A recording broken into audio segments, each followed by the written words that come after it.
జిల్లాలో కోటి సంతకాలు సమర్పించడానికి వచ్చిన వారిని వచ్చినట్టుగా రాత్రి 3 గంటల నుంచి కూడా పోలీసులు నిర్బంధం తీవ్రంగా ప్రయోగిస్తున్నారు. 3 గంటలకి నిరవధిక నిరాహార దీక్ష శిబిరాన్ని ధ్వంసం చేశారు.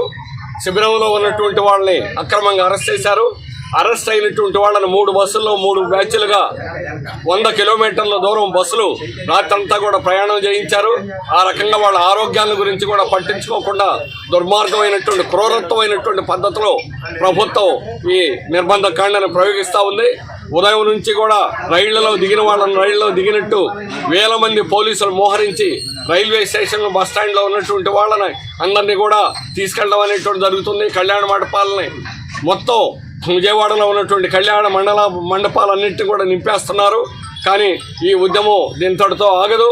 ఈరోజు రాష్ట్ర ప్రభుత్వం ఇటువంటి నిర్బంధాన్ని ప్రయోగిస్తే రాష్ట్ర ప్రజలందరూ కూడా నిరసన తెలియజేయాలని చెప్పేసి యావత్ రాష్ట్ర ప్రజానీకానికి కూడా మా కార్మిక సంఘాల తరఫున అంగన్వాడీ సంఘాల తరఫున మనవి చేస్తా ఉన్నాం. ఇది కార్మికుల యుద్ధం మీదే కాదు, ఇది ప్రజాస్వామ్యం మీద దాడి. ప్రజాస్వామ్యాన్ని ఖూనీ చేయడం తప్ప మరొక పద్ధతి కాదు. ఉద్యమాలు చేస్తే సమ్మెలు శాంతియుతంగా చేస్తే సంతకాలు ఇవ్వడానికి వస్తే ఆ వచ్చినటువంటి వారిని ఇటువంటి పద్ధతుల్లో అత్యంత క్రూరంగా ప్రభుత్వం అణిచేదానికి ప్రయత్నం చేయడం అనేటువంటిది ఈ ప్రభుత్వం యొక్క నియంత్రిత పోకడలకు పరాకాష్ట తప్ప ఇంకోటి కాదు. అందుకని ప్రజాస్వామ్యాన్ని ఖూనీ చేసే ఏ ప్రభుత్వం కూడా మనజాలదు.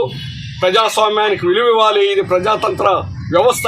ఈ వ్యవస్థలో ప్రజా హక్కులు లేకుండా చేస్తామని ఏ ప్రభుత్వమైనా ఏ ముఖ్యమంత్రి అయినా భావిస్తే, ఏ పార్టీ అయినా భావిస్తే ఆ పార్టీ పతనం తప్పదు. అందుకని ప్రజలు దానికి నిరసన తెలియజేయాలని ఈరోజు విజయవాడలో జరుగుతున్నటువంటి దమనకాండకి నిరసనగా రాష్ట్రంలో ఉన్నటువంటి యావత్ ప్రజానీకం, అన్ని ప్రజా సంఘాలు, అన్ని పార్టీలు, అన్ని కార్మిక సంఘాలు ఇది ఒకరి మీద దాడి కాదు. ఎస్మా ప్రయోగించింది. ఎస్మా ఐసిడిఎస్లో పనిచేసే దాని మీద ప్రయోగించడం అంటే ఏ కార్మికులుగా ఉన్న వాళ్ళమైనా ప్రయోగించవచ్చు, ఎవరినైనా సమ్మెలు నిషేధించవచ్చు. ఏ సమ్మెనైనా నిషేధించి వాళ్ళని సమ్మె వ్యతిరేకులుగా చిత్రించి 3 నెలలు జైల్లో పెట్టచ్చు.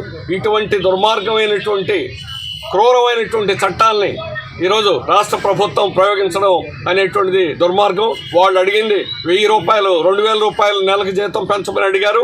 నువ్వు చెప్పిన వాగ్దానాన్ని అమలు చేయమని అడిగారు. 4 ఏళ్ల క్రితం తెలంగాణలో పెంచినట్టుగా ఇక్కడ కూడా ఎన్నికలకు ముందే మీరు వాగ్దానం చేశారు. తెలంగాణ కంటే 1000 రూపాయలు అదనంగా ఇస్తామని. 1000 రూపాయలు అదనం కాదు, కనీసం తెలంగాణతో సమానంగా ఇవ్వమని కార్మికులు అడుగుతున్నారు.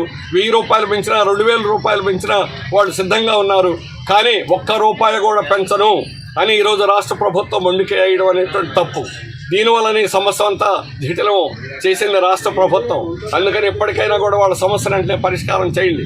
అంతేగాని ఉద్యోగాల నుంచి తీసేస్తాం, 1,00,000 మంది ఉద్యోగాలు తీసేస్తే ఈ రాష్ట్ర ప్రభుత్వాన్ని తీసేయడం, తొలగించడం, ఈ రాష్ట్ర ప్రభుత్వాన్ని లేకుండా చేయడం కార్మికులు కష్టమైనటువంటి పని కాదు. కార్మికులు, యావత్ కార్మిక వర్గం కూడా ఈ ప్రభుత్వం మీద ఖచ్చితంగా తిరగబడతారు. ఇప్పటికైనా కార్మికుల సమస్య పరిష్కారం చేయండి. వాళ్ళకి 1000-2000 రూపాయలు జీతాలు పెంచండి. వాళ్ళ సమస్యను పరిష్కారం చేయండి.